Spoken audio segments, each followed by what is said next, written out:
Ողջույն հյուրս ազգային ժողովի քաղաքացիական պայմանագիր խմբակցության պատգամավոր Լիլիթ Մինասյանն է, շնորհակալ եմ շատ որ ժամանակ գտաք եկաք։ Շնորհակալ եմ հրավերի համար։ Տիկին Մինասյան, հաջորդ տարվա ընտրություններին ինչ եք կարծում, ավելի շատ ընտրությունների արդյունքների վրա ազդեցություն է ունենալու Ադրբեջանի նախագահ Իլհամ Ալիևը, թե հայ ժողովուրդը։ Միանշանակ հայ ժողովուրդը։ Իսկ եթե հաշվի ենք առնում, որ Իլհամ Ալիևը սպառնալիքների լեզվով է խոսում հայաստանյան հասարակության հետ, ըստ էության ակնարկելով, որ եթե այլ ուժեր կան Հայաստան կլինի պատերազմ, իսկ գործող ուժերի իշխանության մնալու պարագայում կլինի խաղաղություն, արդյոք սա ուղիղ միջամտություն չէ Հայաստանի ներքին գործերին։ Ջան, որտեղ եք այդ մեջբերումը գտել ուղիղ սպառնալիքով խոսել հայ ժողովրդի հետ այս վերջի շրջանում։ Անուղղակի ակնարկների մասին է խոսքը։ Անուղղակի ակնարկները յուրաքանչյուրը կարող է իր մեջ մեկնաբանել այլ երկրի նախագահների, ոչ մի այլ երկրների նախագահների խոսույթները։ Ես կարծում եմ, որ մեր հայ ժողովրդի ողջախոհության վրա ընդհանրապես պետք չի կասկած ունենալ, եւ ես կարծում եմ, որ հայ ժողովուրդը իր ընտրությունը այս ընթացքում համենայն դեպս 18-ից հետո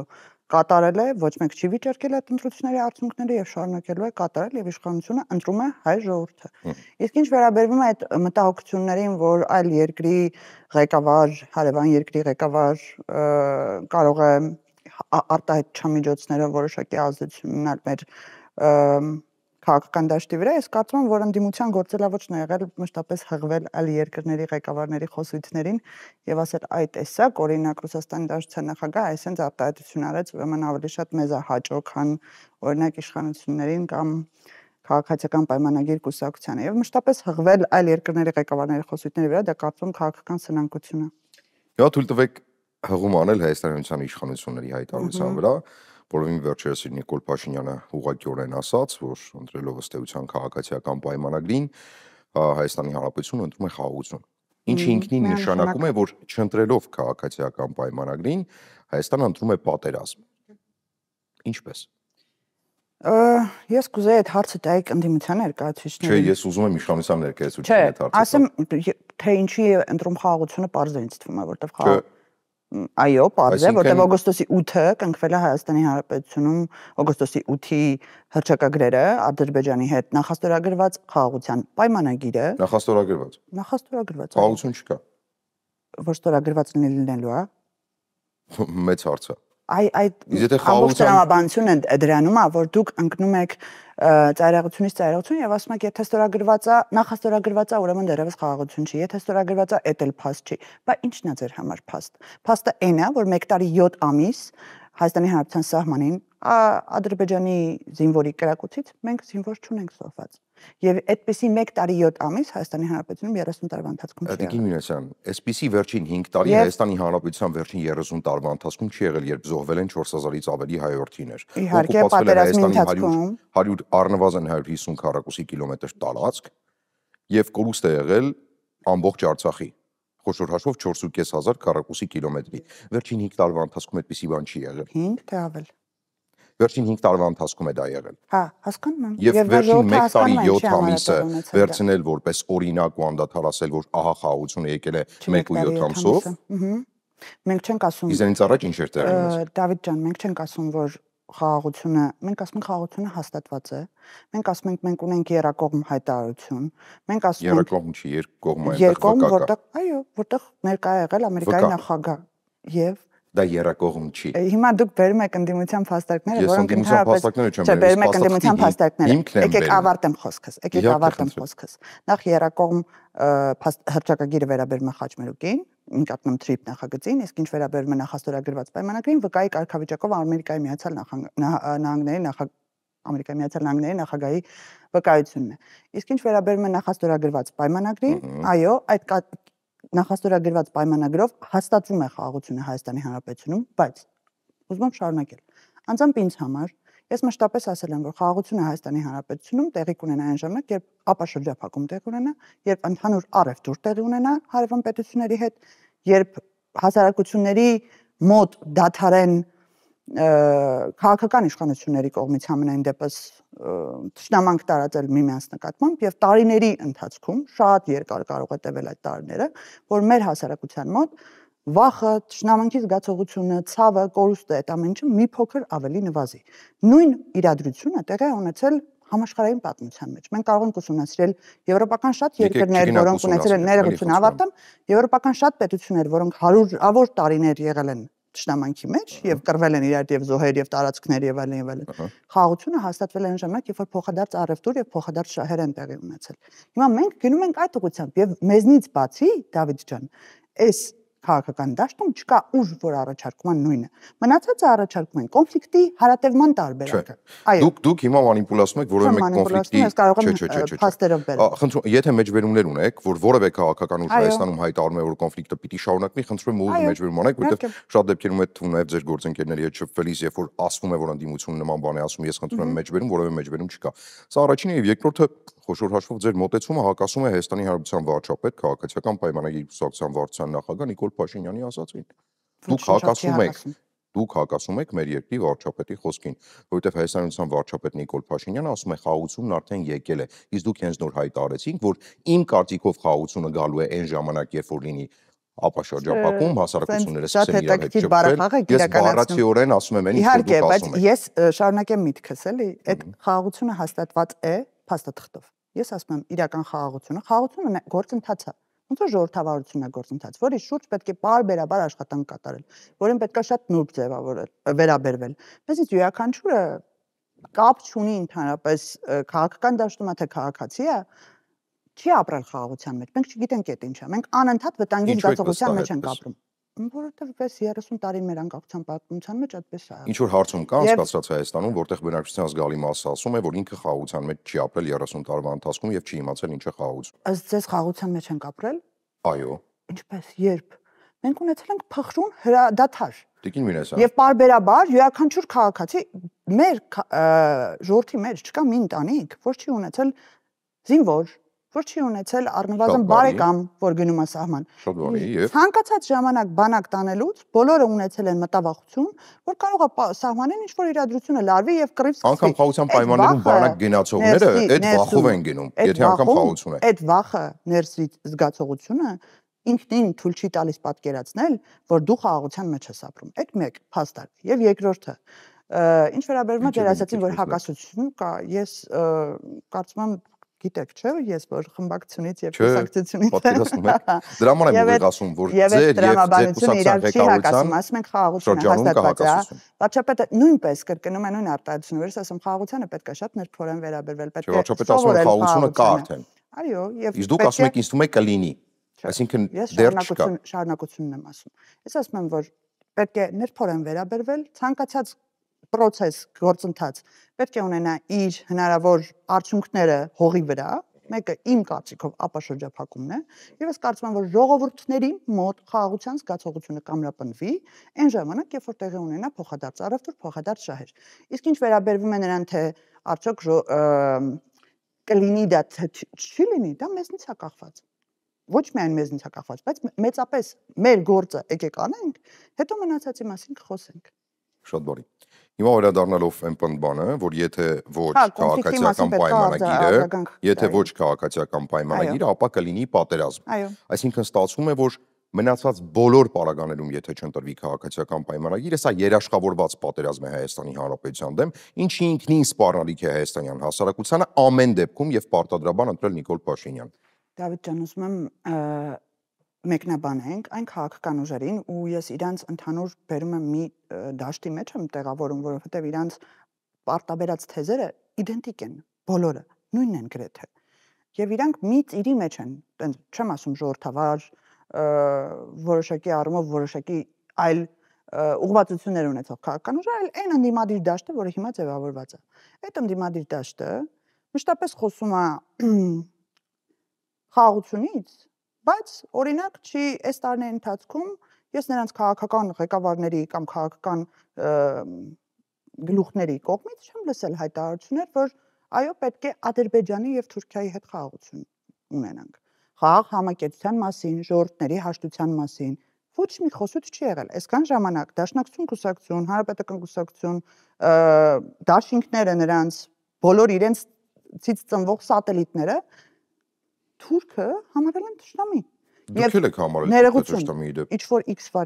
Ճիշտ է, դրանից հետո պարտադրվել է, որ այլևս այդպես չլինի։ Ոչ մեկ մեզ չի կարող պարտադրել, մենք ինքներս ինքնահայացմամբ ենք զբաղվել, մենք անցել ենք այդ պատերազմից հետո հավանաբար։ Այո, իհարկե։ Եվ ավարտեմ էլի խոսքս, անդադ որ այլ բաներ եք ասում չեմ կարողանում վերջացնել։ Թուրքը համարել է թշնամի, մինչև օրս մենք խոսում ենք Թուրքիայի սահմանի բացման մասին, նրանք ընդդիմանում են, մենք խոսում ենք TRIP նախագծի մասին, նրանք ընդդիմանում են, մենք խոսում ենք այն կառուցակարգի մասին, որը առաջարկում է խաղաղություն կնքելու համար, խաղաղությունը գործնականացնելու համար քաղաքացիական պայմանագիրը, նրանք ընդդիմանում են եւ ասում են ոչ, այդ չի գործարկվելու ու երբ հարցնում ենք, արդյոք ինչ եք անելու, էլի դուք ձեր առաջարկը ո՞րն է, առաջարկ չի հնչում, առաջարկը հետեւյալն է։ Նախ Լեռնային Ղարաբաղ ժողովրդին խափում են, ասում են վերջերս ամենամեծ հանրահավաք որ տեղ ունեցավ, Իշխան Սաղաթելյանը վեր կացավ, ասում եք հայտարարություններ ցիտեք։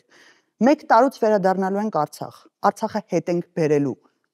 Այդ ո՞նց են հետ բերելու։ Վարվում է ճիշտ այնպես, ինչպես Նիկոլ Փաշինյանի դեպ Դավիթ ջան, դուք փաստ եք ուզում։ Ես փաստ եմ ներկայացնում, ես ես փաստ եմ ներկայացնում Իշխան Սաղաթելյանը, որը Հայաստան Դաշնքի, Հայաստանի Հանրապետության ազգային ժողովի երկրորդ մեծության խմբակցության պատգամավորն է, նաև Դաշնակցության գերագույն մարմնի անդամ։ Եթե Իշխան Սաղաթելյանը հայտարարում է, որ վերադառնալու ենք Արցախ, Արցախը հետ ենք բերելու, ինչպես։ Այդ հարցը ինձ չի ուղղված իրականում։ Դե կարծում եմ, որ կոնֆլիկտի հարատևման մասին խոսքս ապացուցելի է։ Եւ լսեք պատգամավորներին, երբ խոսում են Արցախահայերի իրավունքի մասին խոսել են Արցախահայերի իրավունք չի։ Արցախը վերադարձնելը Արցախահայերի իրավունք չի։ Եվ այստեղ մեկ մանիպուլյացիա կա, այս մասին վել եմ էլի ուզում հարադառնալ։ Երբ խոսում են նրա մասին ու Լեռնային Ղարաբաղի ժողովրդին շատ են խափում։ Ու ինձ ամենամեծ ցավը դա է պատճառը, որովհետև մարդու նուրբ թելերը, մարդու հույսը, որ մշտապես այդ մարդիկ ունենալու են այդ հույսը։ Օրինաչափություն չի։ Ես ուզում եմ իմ տեսանկյունը ասեմ, որովհետև ես անձամբ եմ շփվել 5000-ից ավել ընտանիքի հետ, անձամբ մենակով։ Ու այդ մարդկանց հույսերը, որ իրենք վերադառնալու են Լեռնային Ղարաբաղ չի դադարում, բայց այդ հույսի վրա խաղալով, այդ նյարդաթելի վրա խաղալով քաղաքական կապիտալ ձեռք բերելը իմ համար ամենաանարժանապատիվ աշխատանքն է։ Ու ես մեկնաբանեմ ինչու։ Երբ որ դու այդ ժողովրդին ասում ես դու վերադառնալու ես Լեռնային Ղարաբաղ, ու չես ասում ինչ պայմաններով։ Ու չես ասում, որ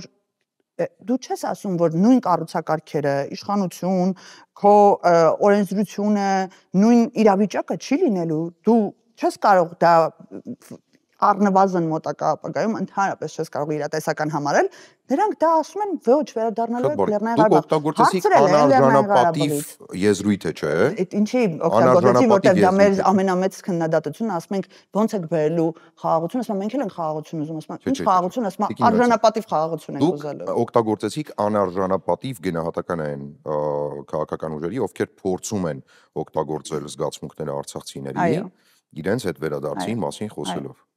2021 թվականի նախընտրական քարոզարշավի ժամանակ Նիկոլ Փաշինյանը խոսում էր Հադրութի եւ Շուշիի դեօկուպացիայի մասին։ Նույն գնահատական հիմա Նիկոլ Փաշինյանին կտակ։ Ոչ, որովհետեւ Նիկոլ Փաշինյանը այդ ժամանակ չի խափել, բայց Սաղաթելյանը խափում է։ Այո, որովհետեւ այդ ժամանակ Լեռնային Ղարաբաղ կար, Լեռնային Ղարաբաղում ապրում էր հայ ժողովուրդ։ Այդ ժամանակ մենք փորձել ենք մեր բանակցությունների արդյունքում իրականացնել այն ինչ գրված է մեր պայմանագրում։ Հետ վերադարձել Շուշին եւ Հադրութը։ Աշխատելու ենք այն ուղղությամբ, մեր ծրագրի մեջ այդպիսի տող է գրած, աշխատելու ենք այն ուղղությամբ, որպեսզի վերադառնան Շուշի եւ Հադրութ մեր Լեռնային Ղարաբաղից բռնի տեղանված քաղաքացիներ։ Եվ անջատում հանուն փրկությանը։ Ինչ վերաբերվում է, այո, մենք փորձել ենք դա իրականացնել, չի ստացվել։ Չի ստացվում, որ զգացմունքների հետ եք մարդկանց հետ խաղացել նույն աջակցությամբ, ինչպես Իշխանն է Սաղաթելյանը։ Ինչու ոչ, դες կարելի է իրենց չի կարելի։ Ոչ, որտեղ Իշխան Սաղաթելյանը հստակ գիտի հնարավորությունների մակարդակը եւ չկա։ Դուք հստակ գիտեիք հնարավորությունների մակարդակը։ Որտեղ եթե մենք իմանայինք, մենք այդ ժամանակ արդեն իսկ պատկերացնեինք թե ինչ է տեղի ունենալու։ 2021 թվականի նախընտրական քարոզարշավի ժամանակ կնքված էր արդեն նոյեմբերի 9-ի փաստաթուղթը, որտեղ հստակորեն նշված էր 7-րդ թե 8-րդ կետով, որ Հայաստանի Հանրապետությունը ազատում է, Հայաստանի Հանրապետության զինված ուժերը ազատում են Քարվաճարի եւ Քաշաթաղի շրջանները, Թումև Կովսականի, որը հետո հետ քաշվեց հավելյալ փաստաթղթով։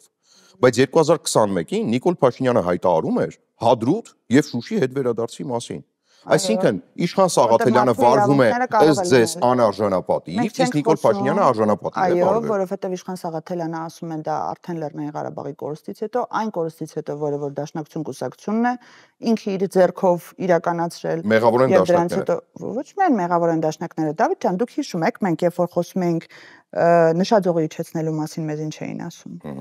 Հիշում եք Լեռնային Ղարաբաղի ազգային ժողովի հայտարարությունները։ Հիշում եք ինչպիսի նիստեր էին անում, որ մեզ ոնց էին քննադատում, ասում էին դուք դավաճան թուրք, դուք մենք ապրելու ենք ստեղ, կռվելու ենք, մնալու ենք միջև վերջ, դուք չեք կարող ասեք։ Մենք ասում ենք բանակցեք, գնացեք բանակցեք, որպեսզի կարողանաք ապրել այնտեղ։ Տեղի ունեցավ պալատական հեղաշրջում դաշնակցության կողմից, տեղի ունեցավ։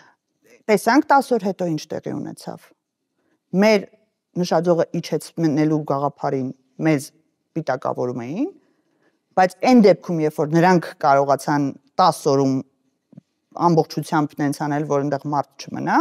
այդ նրա հաշվին էր, որ պաթոսախեղտ հայտարարություններով ենք մենք առաջնորդվել այսքան ժամանակ։ Մենք չենք կարողացել հայ ժողովուրդը։ Դավիթ ջան, մենք չենք առանձնանում։ Եկեք տարբերությունը մեր ու մյուսների գիտեք ինչու՞մն է, որ մենք հստակ ասում ենք, այո, մենք ունեցել ենք այսպես ասած դաշնակցական մտածելակերպ։ Դա ես համարում եմ մտածելակերպ, մտածողություն, որ մեր հայ ժողովրդի մեջ նստած է։ Ունեցել ենք եւ դա բոլորիս է վերաբերվել, բայց ժամանակ է անցել։ Մենք տեսել ենք իրողություններ, որ մենք եթե մենք այսպես շարունակենք, գոռանք մի բան, բայց իրականում չունենանք այդ դրա հնարավորությունները, մենք կարող է Հայաստանի Հանրապետության գոյության վրա ռիսկ առաջացնենք։ Դե Պանդորայի արկղը բացողը կոնկրետ անուն ունի։ Պանդորայի արկղը ինչի նկատի։ Հայտարարություններ անելու պաթետիկ։ Այո, որը հանգեցրել է աղետալի հետևանքների։ Հանգեցրել է։ Դավիթ ջան, ձեր կարծիքով մեր համաշխարհային պատմության մեջ արտահայտությունները բերում են պատերազմներ։ Անկասկած։ Դուք չեք կարծում, որ խոսքը քաղաքականության մեջ առանցքային նշանակություն ունի։ Խոսքը այո, բայց շահերը ավելի շատ, տնտեսական շահերը ավելի շատ, գործոնները ռազմաքաղաքական ավելի շատ, եւ դրանք չնկատել է եւս այլ պետությունների գործոնները շատ ավելի շատ։ Ես ուզում եմ մի քիչ այդքան չնեղացնենք քաղաքականությունը եւ չփորձենք պետությունների քաղաքականությունները պատերազմներին ուղված բերել հանգեցնել մի արտահայտության եւ մենք այս վերջերս կարծեմ եթե ուշադիր հետեւած միակ հանգամանքը չէր։ Մի քանի անգամ ապացուցել ենք, որ այդ արտահայտությունը արվել է դեռևս շատ վաղուց։ Ռոբերտ Քոչարյանի կողմից, երբ նրան ասում են ինչի դուք ցենզին չեք համապատասխանում իր նախագահ դառնալու ժամանակ, ասում է դե ինչ տարբերություն Ղարաբաղը Հայաստանն է, էլի։ Այդ արտահայտությունը շատ վաղուց է արվել, ուզում հասկանամ այդ արտահայտության բայց այդ արտահայտությունից հետո հետևանքներ չեն եղել տիկին Մինեսը։ Ինչի չեն եղել նենց հետաքրքիր։ Հավանաբար, որովհետև հրադադարը թարմ էր կնքված 94 թվականին եւ բալանսը խախտված չէ։ Այսինքն դուք ինքներդ ասում եք, որ Ադրբեջանը չուներ եկել հասել է այն փուլին, որ Ադրբեջանը հասկացել է, որ ունի այդ հնարավորությունները, ունի այդ կարողությունները, Հայաստանի Հանրապետության ռազմական բյուջեից ավելի շատ ընդհանուր բյուջեից ավելի շատ ռազմական բյուջե ունի եւ սկսել է իրականացնել այն, ինչ որ իրականացրել է։ Հիմա հարցը հետեւյալն է, մենք ասում ենք մենք այդ ամեն ինչի միջով անցել ենք, տեսել ենք, որ արդեն Հայաստանի Հանրապետությունն է վտանգված։ Մենք հասկացել ենք, որ մենք պետքա մի կողմից, մի կետից փակենք այդ շրջանը կոնֆլիկտի եւ գնանք դեպի խաղաղություն, որտեղ այս ժողովուրդը հոգն է, լա, այս ժողովուրդը ուզում է ուղակի ապրի։ Մենք անընդհատ քաղաքական գործիչներս, մենք ես եմ ասում, որպեսզի չասեք դուք նենց, նրանք նենց։ Մենք քաղաքական գործիչներս ամբիոններից եւ էկրաններից խոսում ենք բաների մասին, պաթոսախեղտ, որը ականջահաճո է, բայց իրականությունը հողի վրա այլ է։ Դրա համար պետք է մի փոքր իջացնել այդ պաթոսի դոզան եւ փորձել իրականության հետ առնչվել։ Ես հուսամ, որ այդ խոսույթը նաեւ քաղաքացիական պայմանագիր կուսակցության ներսում կա պաթոսի դոզան իջեցնելու եւ այլևս անպագորգոր հայտարարություններ չանելու պայմանում եւ որ Կարծում եմ վերջի տարիներին մենք ապացուցում ենք դա։ Բայց հարցը անպատասխան մնաց։ Եթե քաղաքացիական պայմանագիր կուսակցությունը չընտրվեց 2026-ին պատերազմ է լինելու։ Ես նման մեկնաբանություն չեմ անի, ոչ, բայց ես կասեմ, որ խաղաղություն առաջարկողը քաղաքացիական պայմանագիրն է։ Խաղաղություն առաջարկողը Իլհամ Ալիևն է։ Ոչ։ Այո։ Հիմա դուք ձեզ հակասում եք, ասում եք Իլհամ Ալիևը հիմա Իլհամ Ալիևը խաղացում է Առաջարկել եւ գնալ խաղացան դրանք երկու տարբեր բան են։ Այսինքն առաջարկում է, բայց չի գնալու։ Հա, որովհետեւ դա ռեալ պոլիտիկն է, Տիկին Մինասյան։ Դա կոչվում է ռեալ պոլիտիկ։ Ես վստահ եմ, որ Մաքիավելի ընթերցելիս հստակ պարզ է դառնում, որ առնվազն յուրաքանչյուր քաղաքական գործիչ պիտի սովորի մոռանալ իր բոլոր խոստումները։ Այդ բոնապարտիստական եւ մաքիավելիստական սկզբունքներին Ալիևը հետևում է, թեպետ մենք էլ դրանից հետ չենք մնում, բայց հստակ է ասում, եթե ոչ քաղաքացիական պայմանագիրը, ապա աներկբա է հավանական պատերազմը, սա է խնդիրը, որովհետեւ Նիկոլ Փաշինյանը ըստ էության հենց այդպես է մատուցում դա։ Եթե ոչ մենք, ապա պատերազմը էական նշանակություն չունի ուրիշ որևէ այլ։ Նիկոլ Փաշինյանի խոսքերը կարծում եմ խեղաթյուրում եք, Նիկոլ Փաշինյանը չի ասում, եթե ոչ մենք, ապա պատերազմ, որտեղ մենք կարծում ենք, որ ել ենք կրկնում խաղաղությունը հիմքը դրված է, շարունակական գործընթաց է եւ տեղի ունենալու հսկայական գործընթացներ, որպեսզի հողի վրա ժողովուրդը զգա այդ խաղաղության պատուղները։ Իսկ ինչ վերաբերվում է, եթե ոչ մենքին, ապա խնդրում եմ լսեք առաջարկները, ինչ են առաջարկում այլ քաղաքական ուժերը։ Ինչ են առաջարկում այլ քաղաքական ուժերը։ Այդ հարցը ինձ չի ուղղված, բայց հաստատ պատերազմ չեն առաջարկում, որքանով որ ես եմ այս նույն տաղավարում փորձել եմ տարբերությունը ինչ ունի, օրինակ դաշնակցականների որոշակի հատված կա հարցազրույցներում, ոչ ամբյոնից էլ երբեմն մեկ-մեկ բստրում են այդ նույն միտքը, ասում են, օրինակ Արևմտյան Հայաստանի վերաբերյալ, որ ասում ենք այդքան, ասում եք իղձերը եւ այլն, ինչ եք անելու, ցեղասպանության հետ կապված որ խոսույթ ա գնում, ասում են, լավ, ասենք ընդունեց, ինչ եք պահանջելու, ասում է հողերը պահանջելու եք, ասում այո։ Պահանջելու ենք։ Այդ մի խոսույթ, երկրորդը Լեռնային Ղարաբաղը պահանջել էլի Տիկին Մինասյանը, չի կարելի։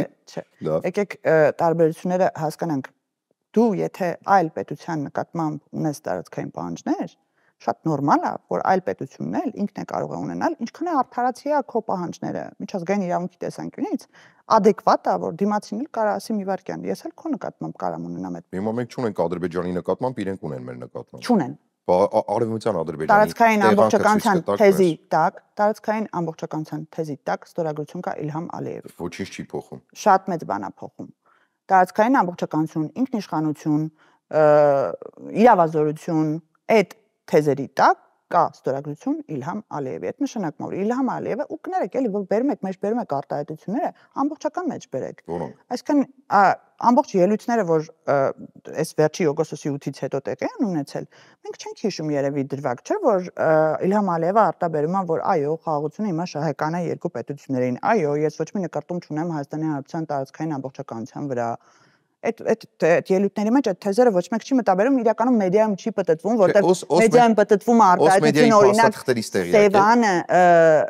Գյոργչա անվանելու մասին նյութը, որը որ հիմնականում ամբողջական ցիտելու պարագայում այլ էմոցիա կառաջացնի քաղաքացու մոտ։ Այսինքն գոհունակություն։ Ոչ մեկից մոտ գոհունակություն չի առաջացնում, բայց այն որ տարածքային պահանջ կա դրա մեջ չկա։ Տարածքային պահանջ ասում ռուսական ցարական վրացական օս մեդիայի հրապարակմանը ծանոթ եք։ Որ մեկին է։ Վրացական օս մեդիայի, որտեղ որ հստակ արտահոսքեր տեղի ունեցել, ուր ապացուցվում էր, որ Ադրբեջանի նախագահի ադմինիստրացիան է ուղիղ հովանավորել են կազմակերպությունները, որոնք շրջանառության մեջ են դրել Արևմտյան Ադրբեջան գործընթացը։ Այո, եւ Այսինքն սա չի ապացուցում ինքնին, որքան նկատումներ հեռանկարային։ Վերաբերյալ մենք ունենք հստակ դիրքորոշում, որը թե վարչապետը, թե մենք տարբեր միջազգային հարթակներում, նաև ուղիղ բանակցությունների ընթացքում մենք հստակ դրա մեկնաբանությունները տվել ենք եւ նաև շատ դեպքերում ասում ենք, որ այո,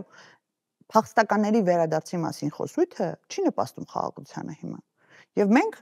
փոխադարձաբար ասում ենք, որ Ժորժ ջան, եթե իրապես երկու կողմն էլ ուզում է խաղաղության գնա, որովհետև խաղաղությունը ավելի շահավետ է, ֆինանսապես, տնտեսապես,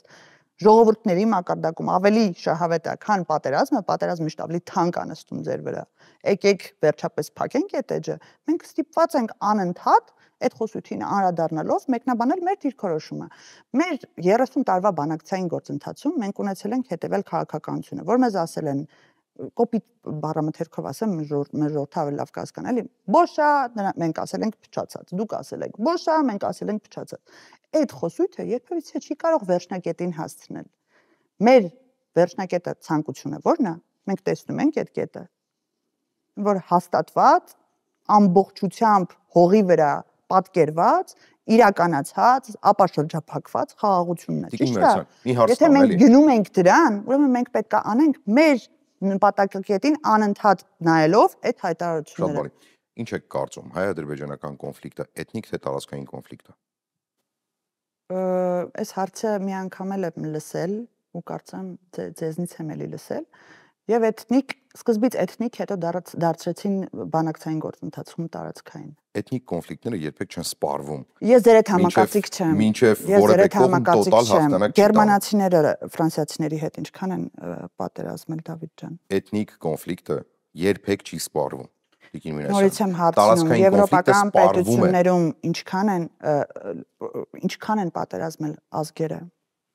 Հարյուրավոր տարիներ։ Ինչի են հիմա իրենք խաղաղ համակերպություն ապահովել։ Որովհետև այլընտրանք չունեն։ Դե հիմա մենք էլ ենք ուզում այդ ստեղծենք։ Հա, դուք այլընտրանքի բացակայությունն եք ուզում ստեղծել։ Ոչ, մենք ասում ենք ավելի շահավետ լինի խաղաղ համակերպությունը, քան թե պատերազմը։ Խաղաղությունը ում է ավելի շահավետ, Հայաստանին թե Ադրբեջանին։ Բնականաբար Հայաստանին։ Ինչու՞։ Որովհետև Հայաստանը չունի հիմա այն ռեսուրսը, որ ունի Ադրբեջանը, եւ եթե հանկարծ պատերազմ լինի, Հայաստանի Հանրապետությունը լինելու է ոչ շարքան դեպքում դա չստացվի, դա խաղաղություն չէ Հայաստանի կողմից ներկայացվող, այլ Ադրբեջանի կողմից պարտադրվող, որտեղ Հայաստանը չունի այլընտրանք։ Այսինքն դուք նորից փաստում եք, որ Ադրբեջանը ուզում է խաղաղություն։ Ոչ, ես փաստում եմ, որ Ադրբեջանին մեկ է Հայաստանը խաղաղություն ուզում է, թե ոչ։ Ադրբեջանը այսօր կարող է խաղաղության խոսույթ օգտագործել, իսկ վաղը գնելով տասնյակ պակիստանական գործանիչներ լրիվ այլ խոսույթի տանել։ Օրինակ 2026 թվականին երբ չընտրվի Նիկոլ Փաշինյանը, դա կլինի պատճառաբանություն, որ ինքը հարձակվի Հայաստանի վրա։ Ես կարծում եմ, որ այսքան Նիկոլ Փաշինյանին պաշտպանելու համար հարձակվելու Հայաստանի վրա։ Ամեն դեպքում խոսույթը ադրբեջանական կողմ։ Ադրբեջանի նախագահի խոսույթից այդպես է ստացվում։ Չէ, սխալ եք մեկնաբանում։ Բայց ինչու եմ ասում, որ արդյոք սա պարտադրանք է հայ ժողովրդի նկատմամբ։ Պարտադրանք չէ, ու նաև այդ էր մնացել խաղաղությունը բնական պահանջմունք է։ Ում կողմից։ Մարդու քաղաքացու։ Դու ադրբեջանցի մարդու կողմից խաղաղությունը բնական պահանջ չեք կարծում։ Ուսումնասիրեք, ես դա արել եմ, իհարկե ոչ մի ձևով մեր որոշումների կամ քաղաքականության վրա չի կարող ազդել, բայց վերջի շրջանում Լեռնային Ղարաբաղի մանավանդ ամբողջ էթնիկ զտումից հետո ադրբեջանական հանրության մեջ արված հարցումները 70-ից 80%-ը ասում են մենք էլ պատերազմ չենք ուզում։ Թե տոտալ հաղթանակից հետո դժվար չէ մեծ ամասություն ուզենալ պատերազմ։ Դե հիմա ասում եմ ժողովուրդներն են ուզում խաղաղություն եւ քաղաքական գործիչները պետքա տուրք տան ժողովրդի խաղաղության ցանկությանը, ոչ թե իրենց, ես չեմ խոսում մեր մասին, խոսում եմ օրինակ այլ պետությունների մասին, իրենց քաղաքական նպատակներով եւ շահերով ղեկավարային երկրները։ Իսկ ինչ վերաբերվում է այս ես ձեր խոսքի ընթացքում անդադ զգում եմ, այն ինչ որ զգում եմ մեր ժողովրդի հետ ամենօրյա շփման մեջ, բնականաբար յուրաքանչյուրիս մեջ, նաև մեր մեջ համոզմունքները 100%-անոց չեն։ Որ չի լինի վատ բան, որ ռիսկ չկա, որ այս չի լինի, այն չի լինի, այդ վախը բնական է բոլորի մոտ եւ անընդհատ ինչ որ տարատեսակ ռիսկերի գնահատումներ անել, անդադ մտածել, բայց դե լավ չէ, մշտապես խախտվել է պայմանավորվածությունները, ինչի պիտի ես մեկը պահվի եւ այլն։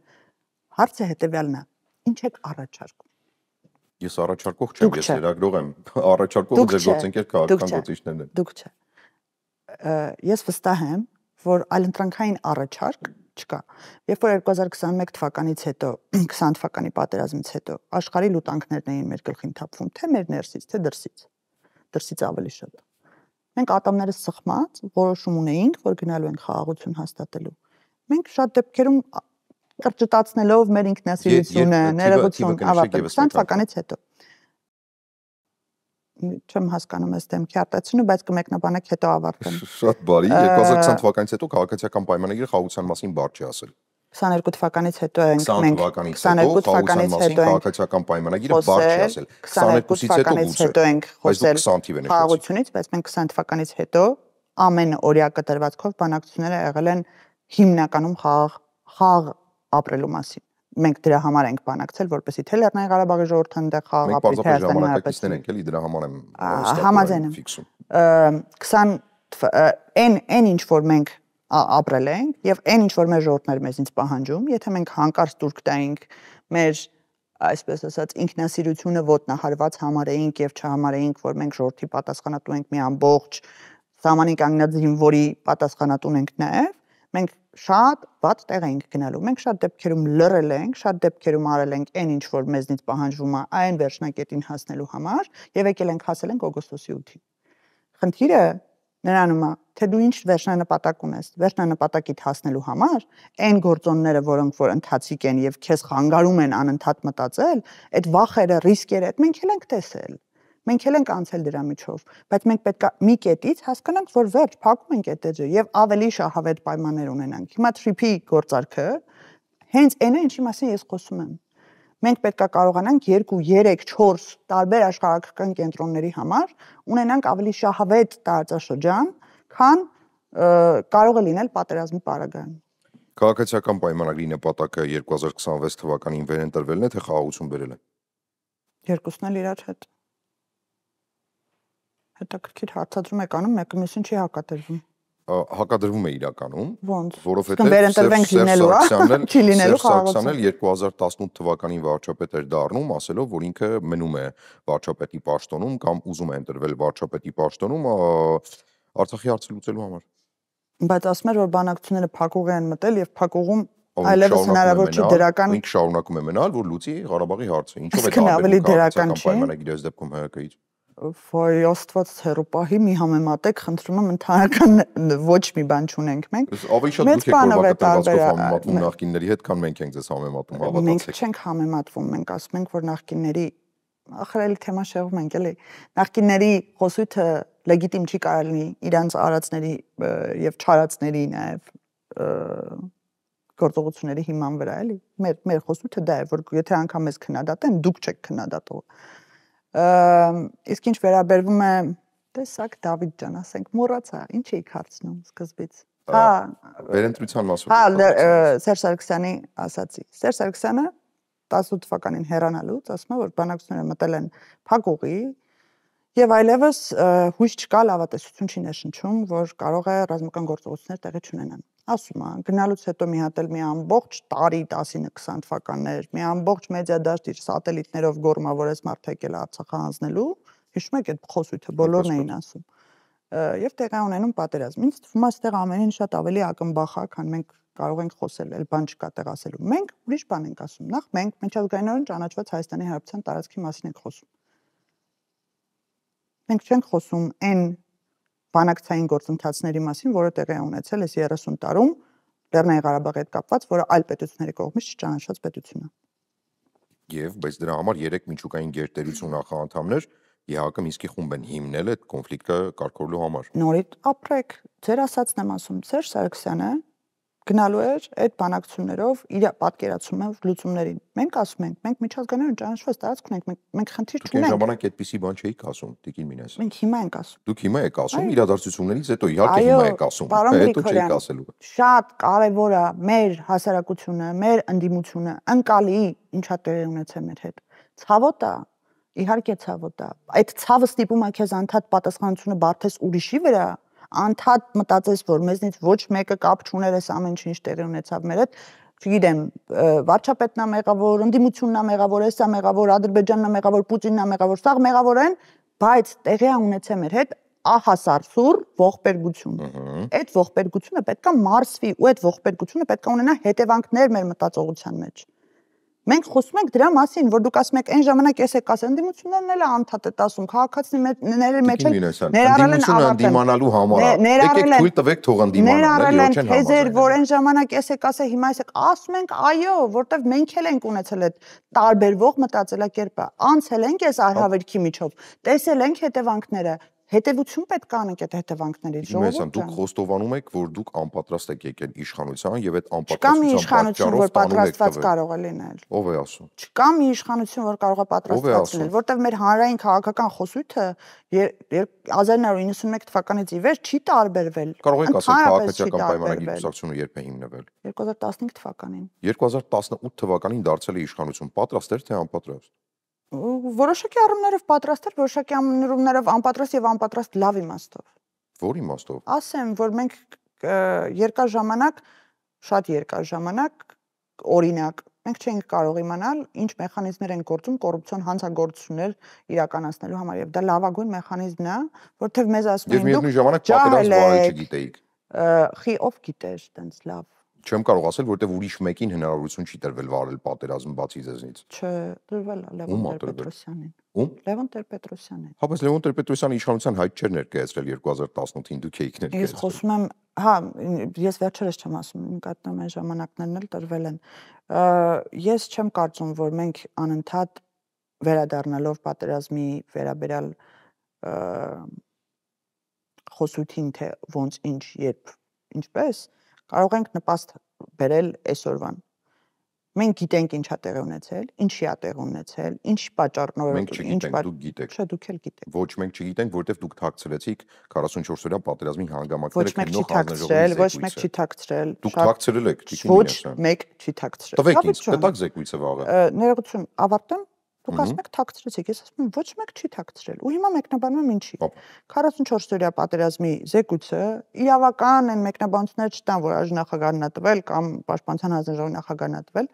ուներ հսկայածավալ գաղտնի մաս։ Երբ այդ զեկույցը մտներ լիագումար նիստերի դահլիճ, ինքը այդ գաղտնի մասը չէր հրապարակվելու։ Այն հատվածը, որ գաղտնի չի, հիմա էլ է հրապարակվելու, ձևաչափն ենք մտածում ոնց։ Դա կարող լինի աշխատանքային քննարկման, այստեղ վիճաբանությունը եղել է լիագումար նիստերի դահլիճում, նիստերի ընթացքում, նստաշրջանի ընթացքում նիստ ներառելու մասին։ Մենք ասում ենք, օքեյ, չենք կարող այդ հատվածը որպես զեկույց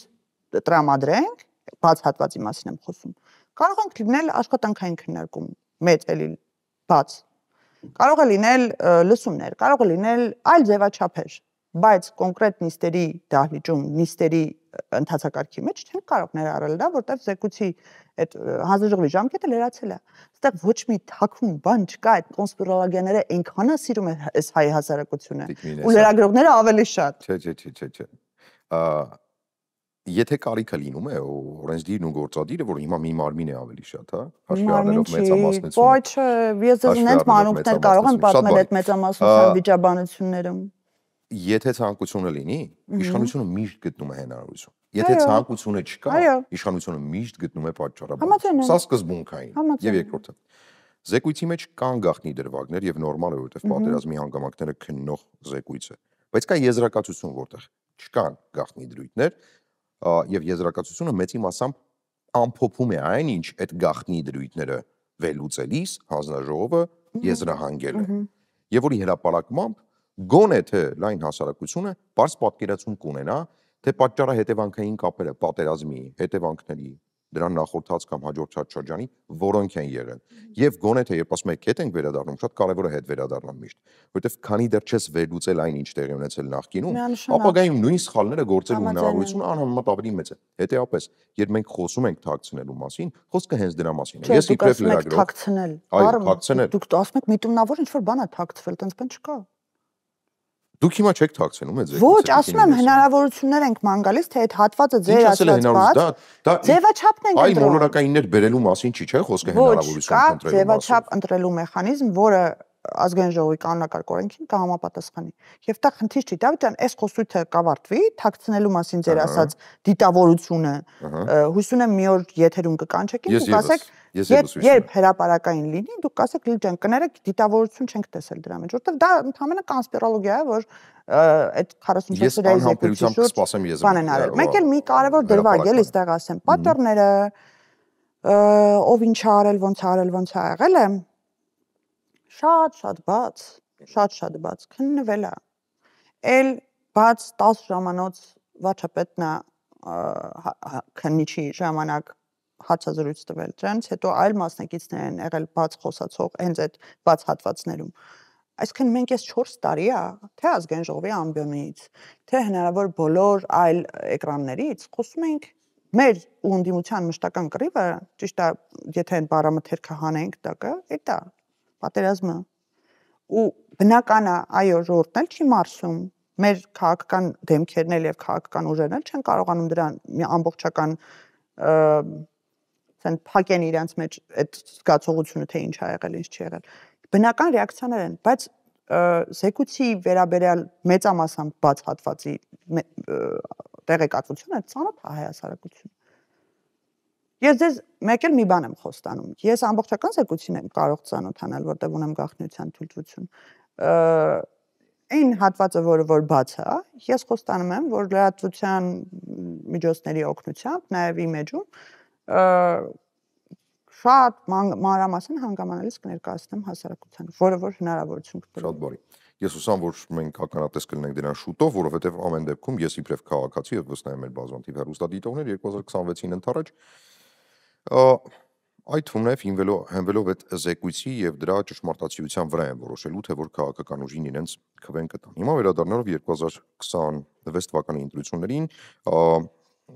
ԿՊ մեծ համաժողովի վերջին համաժողովի ժամանակ ըստ էության հրապարակվեց Հայաստանի 4-րդ հանրապետության հռչակագրի տեքստը, այն տեքստը, որ պատկերացնում է եւ այն տեսլականը, որ պատկերացնում է քաղաքացիական պայմանագիրը։ Ինչ է ենթադրում իրականում 4-րդ հանրապետության հռչակումը, որովհետեւ եթե մենք պարզապես թվեր ենք փոխում, ոչինչ չի փոխվելու։ Մարդկանց սրտերում շարունակելու է մնալ Արարատը իբրև սիմվոլ, մարդիկ շարունակելու են սիրել հիշել Արցախը, առավել եւս թարմ են հիշողությունները, մարդիկ այո դաշնակցական պահանջմունքներ են ունենալու Արևմտյան Հայաստանի նկատմամբ եւ ես խիստ կասկածում եմ մարդկանց միջից 4-րդ հանրապետությամբ դա հնարավոր է լինելու դուրս բերել։ Ինչ է գործնականում իրավական առումով իրենից ներկայացնելու 4-րդ հանրապետությունը։ 3-րդ հանրապետության հիմնարար փաստաթղթի տոտալ չեղարկում եւ նորի ստեղծում եւ եթե այդպեսին լինի, որտեղ 4-րդ հանրապետությունը հիմնադրում, իսկ հիմնադիրը պիտի փաստաթուղթ ներկայացնի, հա, ինչ տեսլական ենք մենք պատկերացնելու այդ փաստաթղթում։ Հարցադրումը լավն էր, հարցադրման մեջ մեկնաբանություններին պետք է անդրադառնամ։ Հապա Սկզբից, որտեղ դա է հենց հիմքը այն մանիպուլյացիայի ու խեղաթյուրման, այս ամբողջ գաղափարախոսության, որը մշտապես փորձում են որտեղ էլի նուրբ թելերի վրա խաղալու մեխանիզմը։ Արարատը սիմվոլ է բոլորի համար եւ նաեւ մեր համար։ Մենք չենք ասում Արարատը սիմվոլ չի, մոռացեք Արարատը։ Այդ խոսույթը պետք է մեր հայ հասարակությունից դուրս գա։ Մենք նմանատիպ բան չենք ասում։ Լեռնային Ղարաբաղի կարոտը բոլորի մոտ կա։ Այդ զգացողությունը չես կարող մարդկանց մեջից հանել։ Էմոցիաները, որոնք որ յուրաքանչյուր մարդ զգում է, չես կարող հանել։ Մեր խնդիրը ուրիշ բանի մեջ է։ Մենք ասում ենք Ժորժ ջան, 100 տարի է, ասես ցիկլիկ էս պատմությունը անդադ կրկնվում է։ Այդ որ ասում եք հետ պետք է գնանք դասեր խաղանք։ Խաղում ենք։ Եկեք մի կետից վերջ դնենք, Արարատից բացի նայենք Արագածին։ Շատ սիմվոլիկ Դավիթ ջան, ասեմ։ Երբ որ դու սիմվոլիկ համեմատություն են բերվել, որպեսզի ավելի լայն ու գրոտեսկ արված պատկերացնի հայ հասարակությունն ինչ իմաստ ենք խոսում։ Բայց մենք անընդհատ գերազելով ու բաղձալով անիրականալալին, այսինքն Արևմտյան Հայաստանը, Անին, Վանը, Մուշը, Մեծ Հայքը եւ այլն, անընդհատ վազելով դրա հետևից դու չես ապրում հիմա ներկան։ Ալիևի ճակատագիրները ես դեպքում վերջացրած։ Ու քո ձեր մեկնաբանությունները չեմ անդրադառնալու, որտեղ փորձում եք շեղել։ Թողեք ավարտեմ։ Եվ քո այսօրվա հողը, քո այսօրվա տարածքը, քո այսօրվա աշխատանքը, արարելու գործողությունները, ստեղծագործել այդ ամենը միտված չի լինում այսօր ապրելու այս տարածքում։ Միտված ալնում հետո ապագայում Չարենցն ասել է ինչպես անհաս փառքի ճամփա մի բանի հասնելու։ Մենք ասում ենք Ժորժ ջան, մի հատ հանդարտվենք։ Եկեք հանդարտվենք, ունենք այս տարածքը 29743 քառակուսի կիլոմետր։ Եկեք մի հատ հələ կենտրոնանանք այս տարածքի վրա, ստեղծենք հզոր պետություն, ապա շրջափակվենք, ունենանք Խաչմերուկի նման հսկայական հնարավորություններ, արևելքից արևմուտք, ունենանք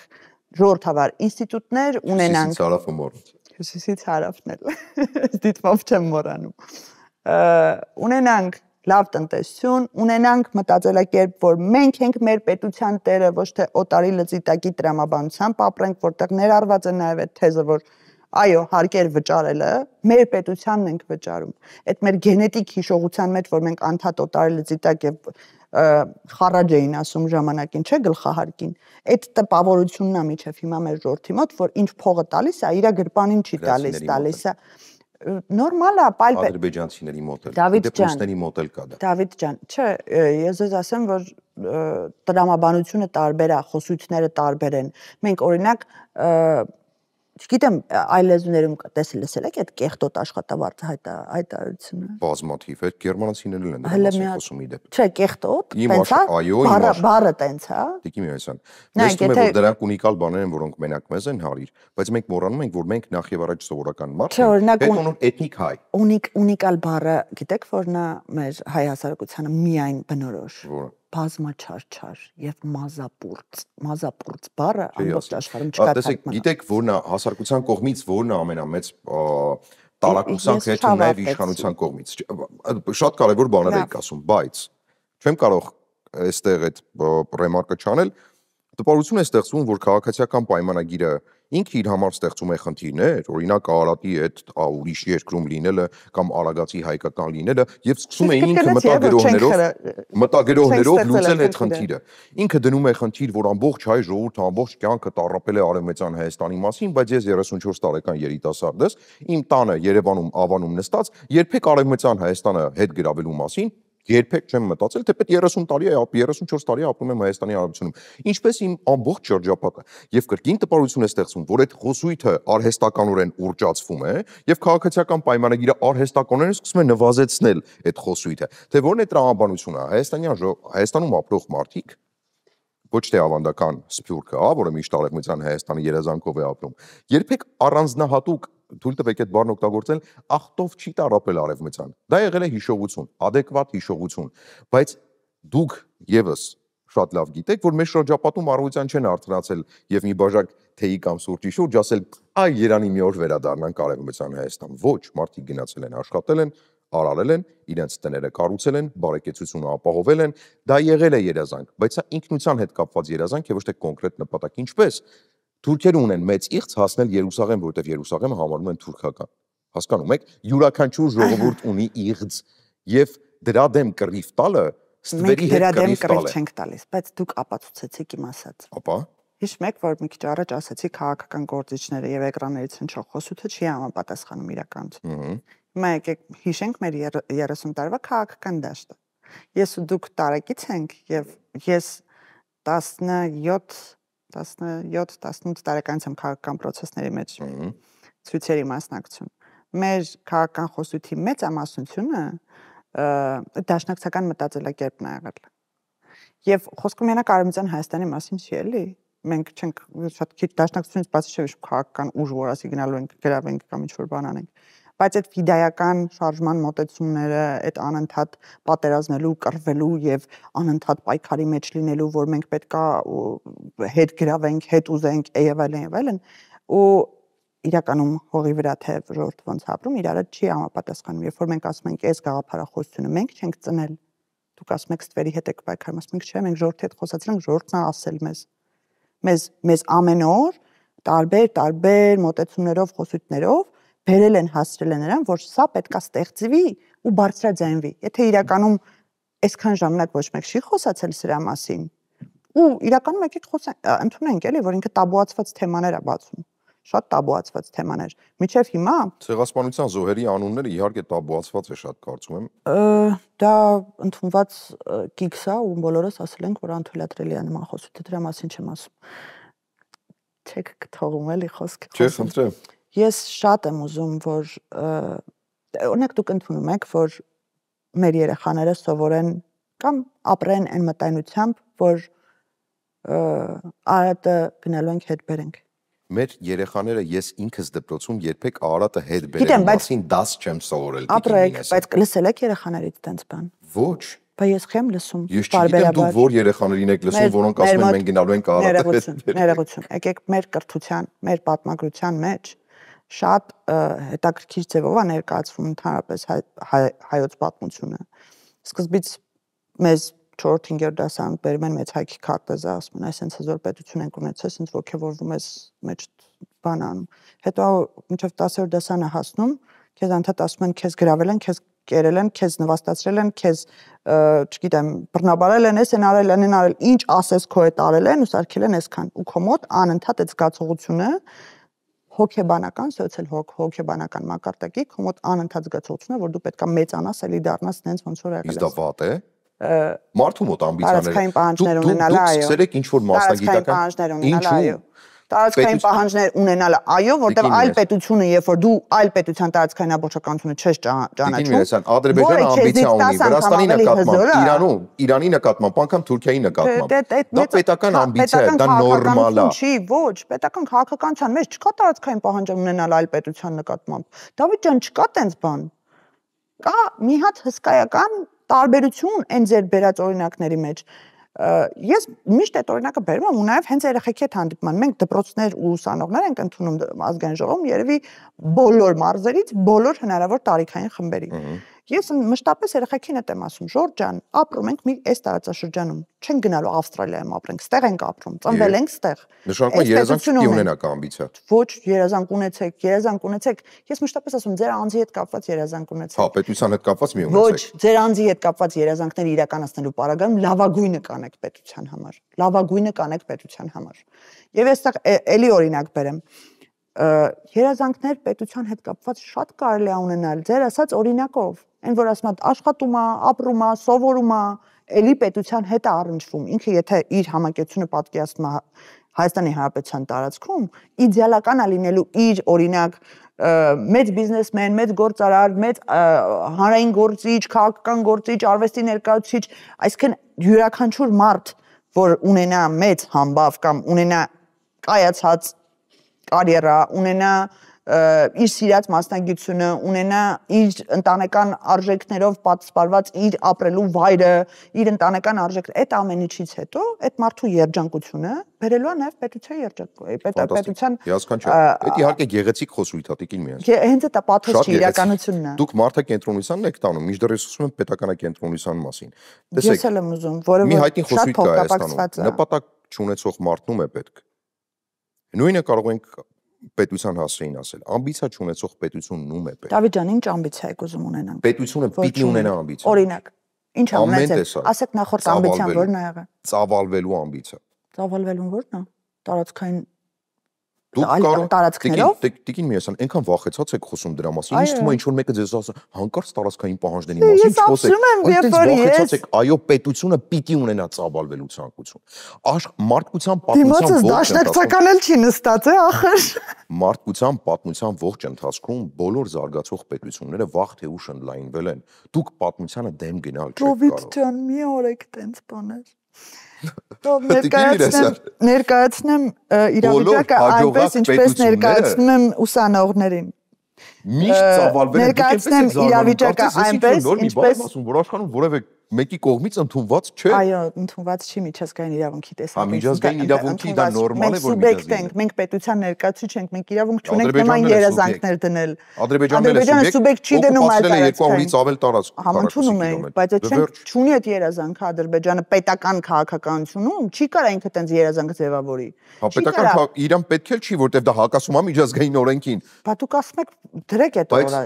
նպատակը։ Նպատակ կարող է չէ ունենա ամբիցիա։ Որպես իշխանություն թաքնված նպատակներ ունենանք, մեր ժողովրդին ոնց որ արել են էլի 30 տարին, ուրիշ բան ասենք, ստեղ ասենք դուք աշխարհի տարածաշրջանի սենց ամենան եք կարա գնաք ես անեք անեք, գնանք այնտեղ բանակցություններում գլուխս կախենք, ասենք կներեք էլի մենք սես բաներ մենակ ներքաղաքական խոսույթի համար ենք ասում։ Այդպես է անում, չենք սովորում իրենց։ Մենք չենք արել ու չենք անելու։ Իսկ ինչ վերաբերվում է ձեր ասած նպատակներին, ես նույն բանը ասելու եմ, ինչ որ ասել եմ երեխեքին։ Մենք ապրում ենք ստեղ, չենք տեղափոխվել ուրիշ տեղ։ Մենք ունենք հարևաններ, 80-ից 90 միլիոնից Թուրքիա, 90 միլիոնից Իրան, 10-15 միլիոնից 13 միլիոնից Ադրբեջան եւ Վրաստան։ Յուրաքանչյուրը ունի բաց սահմաններ այդ պետություններից եւ իր տնտեսությունը աճացնում է բաց սահմաններով, ռեսուրսներով եւ այլն եւ այլն։ Մենք ունենք առնվազն 2 բաց սահման։ Հիմա դեռ ուզում եք ասել, որ մենք կարանք այն որ համեմատում են այլ պետությունների հետ, այդ օրինակներն են բերում։ Իսրայելը սենց արեց, Ուկրաինան նենց արեց, այս ինչը նենց արեց։ Մի հատ ամբողջ բաները էլի այդ XY-ները այդ պետությունների հետ համատվելուց նույնականացրեք Հայաստանի հետ։ Դուք մտածում եք, որ մենք պետքա հավերժ նպատակ ունենանք ընդլայնվելու ունենալով այս հնարավորությունները։ Այդ դեպքում դիմացի պետությունների քաղաքականությունները ինչի ենք անդադ քննադատում։ Արցախը հայկական, պատմական հող է թե ոչ։ Այո, հայկական, պատմական։ Բնիկ բնակչությունը Արցախի ովքեր են։ Բնիկ բնակչությունը հայերն են, հետագայում ավելացել են եւ տարբեր տարեթվերին տարբեր հարաբերակցություն ա եղել։ Շուշիի բնակչությունը 89-90-ականներին, 89-88 թվականներին 90% ադրբեջանցիներ են եղել։ Իբրև մարդ։ Իրավունքներ ունեն։ Այո։ Ովքեր են այդ իրավունքների պատասխանատուները։ Պատասխանատուները, իրավունք պատասխանատվություն են։ Իրավունքների պաշտպանության պատասխանատուները ովքեր են։ Իրավունքը, մարդու անկախտելի իրավունքը պաշտպանելի է մարդու կողմից։ Մենք ասում ենք, մենք այդ օրակարգը չունենք։ Դուք օրակարգը չունեք ձեր օրինակ 150,000 հայրենակիցների իրավունքը պաշտպանելու։ Մենք ասում ենք, մենք իրավունքները իրենց պաշտպանում ենք Հայաստանի Հանրապետության տարածքում, բնակեցումը ամեն հնարավոր ձևով եւ հնարավորինս սահմաններում իրականացնել։ Իսկ հիմա պատկերացնենք իրավիճակ, որ մեզ, ինձ եւ ձեզ, իբրև Երևանի բնակիչներ, էթնիկ զտման են ենթարկվում եւ մենք գնում ենք ապրել Վրաստանում։ Դավիթ ջան, մենք միջազգայինորեն ճանաչված պետությունում ենք ապրում։ Եթե մեր հասեին Սփյուռքից ասեին անկախտելի իրավունքն են հայերի, ովքեր Թբիլիսի են տեղափոխվել իրավիճակից դրդված, ինչպես մենք ընկալենք դա։ Ես եւ դուք իբրև հասակակիցներ նմանօրինակ պատասխանին Սփյուռքի մեր հայրենակիցների կողմից, ովքեր այլ պետությունների քաղաքացիներ են եւ կարող են Դուք խոսում եք էմոցիաների մասին։ Չէ, ես խոսում եմ բարոյականության մասին, էմոցիաների։ Բարոյականությունն էլ է էմոցիա։ Բարոյականության զգացողությունը յուրաքանչյուրի մոտ կարա լինի շատ բարձր, պատասխանատվության զգացողության հետ մեկտեղ պետք է լինի բարձր։ Եվ պատասխանատվության չէ իրար, բարոյականություն, պատասխանատվություն։ Դու եթե ունես բարոյական արժեքներ, պետք է լինես պատասխանատու։ Եվ այդ պատասխանատվության զգացողությունն է մեզ թույլ տալիս, որ այսօր նմանատիպ անպագորգոր հայտարարությունները վտանգի չենթարկենք մեր արդեն իսկ ունեցած միջազգայինորեն ճանաչված պետության սահմանները։ Եթե մենք պաշտպանում ենք մարդու իրավունք, ինչպես ենք վտանգում մեզ։ Շատ լայն կբացի բանակցային գործընթացը հիմա բացատրելով։ Պարզ մարդերենով բացատրենք։ Մենք պաշտպանում ենք մարդու հիմնարար իրավունքը։ Նորից եմ հարցնում։ Ինչ խնդիր ասա մեր համար։ Ինչ պայմաններով են Լեռնային Ղարաբաղցիները վերադառնալու Լեռնային Ղարաբաղ։ Բանակցային գործընթացի մասին։ Ոնց։ Բանակցային գործընթացի մասին։ Բանակցային գործընթացը ինչ պայմաններով, ոնց եք պատկերացնում, Ադրբեջանն ասելու են այնտեղ ունեն ինչ իրավունքներ։ Չգիտեմ, դա արդեն իշխանությունը պիտի բանակցի։ Դե մենք ասում ենք, չենք տեսնում իր տեսական դա։ Ասեմ ինչի, որովհետև երբ որ ես գնում եմ Լեռնային Ղարաբաղցիների մոտ, ասեմ Ժորժ ջան, հետ գնալու, ինչ կոնյունկտուրա եք պատկերացնում, ասում եմ մենակ անկախության պարագայում, երբ որ այնտեղ չլինի ադրբեջանցի։ Հիմա ասեք, ինչ իրատեսական հնարավորություն կա Ադրբեջանի Հանրապետությանը ասել Լեռնային Ղարաբաղցին պետք է գնա ապրի այնտեղ, չունենա որևիցե ադրբեջանական վերահսկողություն, ունենա անվտանգություն, տարածքներն էլ այսքան պետք է լինեն։ Փոխհատուցում բանակցեք։ Ինչ փոխհատուցում։ Կորցրածի։ Միլիարդավոր դոլարի ունեցած, որ արցախցիները թողել են այնտեղ։ Ընդունում եմ, մենք ենք մեղավոր։ Չէ, դուք եք պատասխանատու։ Չէ, այստեղ շատ կարևոր է էլի տարբերությունը։ Ինձ երկար ժամանակ այդ մեղադրանքը հնչում էր հենց Լեռնային Ղարաբաղցիների կողմից, ես չէի կարողանում հասկանալ ինչի է այս մարդկանց մտածողությունը, ասենց ասում է մեր տները մենք թողել ենք այնտեղ, եկել ենք ստեղ, դուք մեզ այսինչ տունն եք առաջարկում, այս ասենք, չգիտեմ, մեծ տներ ենք թողել, դուք մեզ փոքր տուն եք առաջարկում, ես ասում եի, բայց մենք չենք էթնիկ զտման ենթարկել ձեզ։ Ադրբեջանի Հանրապետությունն է էթնիկ զտման ենթարկել եւ ամենակարևորը ձեր ասած փոխհատուցումը յուրաքանչյուր Լեռնային Ղարաբաղցի ինքնուրույն կարող է պահանջել։ Այստեղ կարևորը այդ կոլեկտիվի մասը։ Եվ եթե մենք պահանջում ենք մի բան, պետք է պատրաստ լինենք, որ դիմացը մեզնից էլ են բան պահանջելու։ Մենք ուզում ենք կոնֆլիկտի ճանապարհով, հարատևման ճանապարհով գնանք, թե փակենք այդ էջը։ Մենք չենք փակում, ավելի շատ զիջում ենք ախր։ Ի՞նչն ենք զիջում։ Իրավունքը։ Մենք իրավունք չենք զիջում։ Մենք Հայաստանի Հանրապետության տարածքից, Հայաստանի Հանրապետության իրավունքներից որևիցե միլիմետր ներքև չենք բանակցել։ Եվ խաղաղության նախաստորագրված պայմանագրում էլ որևիցե կետ չկա զիջման մասին։ Երբ դուք գնում եք բնակարան, դուք գնում եք նաև այդ բնակարանի խնդիրները։ Եթե չեք ուզում այդ խնդիրներով բնակարան ունենաք, չեք գնում այդ բնակարանը։ Դա նույնն է իշխանության մասով։ Եթե գալիս ես իշխանության, դու վերցնում ես այդ իշխանությունը իր բոլոր խնդիրներով։ Եթե չես ուզում այդ խնդիրները, մի վերցրու այդ իշխանությունը։ Ամբողջ խնդիրը հիմնարար քաղաքացիական պայմանագրին ուղղված դա է։ Հայաստանի Հանրապետությունը մինչև 2018 թվականը մինչև հեղափոխությունը եւ նաեւ մինչև 2020 թվականը հանրայնորեն ամբողջ աշխարհին հայտարարել է, որ ինքը Արցախի անվտանգության երաշխավորն է։ Այդ բնակարանը ունեցել է այդ խնդիրը, համարենք այսպես։ Եթե դա խնդիր չի գնել, եթե դա խնդիր է, բայց այդ բնակարանը ունեցել է կցակառույց։ Եվ դրանից առաջ բոլոր իշխանությունները այդ կցակառույցը հենց այդպես էլ ընդունել են։ Իրենք համարել շատ պայմանավորներ են ասում կցակառույցը, որ մեր հեռուստադիտողի համար ավելի ընկալելի լինի։ Նիկոլ Փաշինյանը եկել է, ասում է այդ կցակառույցը չեմ ուզում, բայց փաստը մնում է փաստ, որ այդ կցակառույցը այդ բնակարանին կապած է եղել Տիկին Մինասյան։ Դավիթ ջան, չէ՞ ցանկանում Նիկոլ Փաշինյանը։ Ընկալենք ինչա տեղի ունեցել մեր այդ կցակառույցը մեզնից խլել են։ Հա, քաղաքապետարանը եկել խանդել է։ Ուժով, ոչ քաղաքապետարանը։ Բով։ Ուժով եկել են, խլել են։ Եկեք ընկալենք այդ իրականությունը, հասկանում եք։ Տարբերությունը դրանում Ու համակերպվենք դրա հետ։ Այլ տարբերակ չկա, առաջարկ չկա։ Ում կողմից առաջարկ չկա, ձեր կողմից առաջարկ չկա, այլ տարբերակների առաջարկներ կան։ Միջազգային դատարաններ, քրեական դատարան, Հռոմի ստատուսին, ստատուտը հատուկ Հռոմի ստատուտը լրիվ այլ բանի մասին է, հատուկ 2020 այդ թվում է 2020 թվականի իրադարձությունները քննելու համար հաստատեցին մասին է ընդհանրապես չկա ստեղ ու վերջում որոշեցինք, որ երկկողմ բանակցություններով հետ ենք քաշելու միջազգային ատյաններից, այսինքն մենք լիքը բան արել ենք գործիք ձեռք բերելու համար, հետո այդ գործիքը ոնց ձեռք ենք բերել, դից էլ դրել ենք այդ ստորագրելուց հետո է հետ քաշվելու, այդ շատ կարևոր է, եւ երկրորդը հետա քաշվելու փոխադարձաբար, որտեվ դուք գիտեք օրինակ մեր դատերը այնտեղ Հայաստանին ընդդեմ ինչ են։ Հա իհարկե, թվեր, որոնք մենք երբեք չենք կարող վճարել։ Այս էլ հավանաբար գործիք է մեր։ Ընկալենք այն, ինչ ունենք։ Դուք ասում եք, դուք առաջարկ չեք ներկայացնում, որտեվ մենք ունենք այն իմ ասած XY-ները։ Մենք տեսնում ենք այդ ամեն ինչը։ Մենք գիտենք, որի պարագայում ինչ կարող է տեղի ունենալ, ու մենք ունեցել ենք մեր վաշկի վրա զգացել ենք այդ ռիսկը։ Հայաստանի Հանրապետության տարածքի վրա զգացել ենք այդ ռիսկը։ Հիմա ասում ենք Ժորժ ջան, գիտենք այս պայմաններով ինչ հնարավորություններ ունենք։ Լավագույն հնարավորությունը խաղաղության պայմանագիրն է, հետագայում ապաշրջափակումն է, սահմանազատման սահմանագծման գործընթացն է, օկուպացված տարածքների հետ վերադարձով, խաղաղ համակեցությունն է, վերջ, այլևս չենք ուզում էլ կոնֆլիկտ։ Ու այդ ձեր ասած իղձերը պետության հետ թողառնչություն ունենան։ Մեր ժողովրդի իղձերը պետության հետ թողառնչություն ունենան։ Ոչ թե ես չեմ ասում այն ինչ եղել է, մեր բոլորինս է եղել։ Մենք էլ ենք զգացել այդ ամեն ինչը։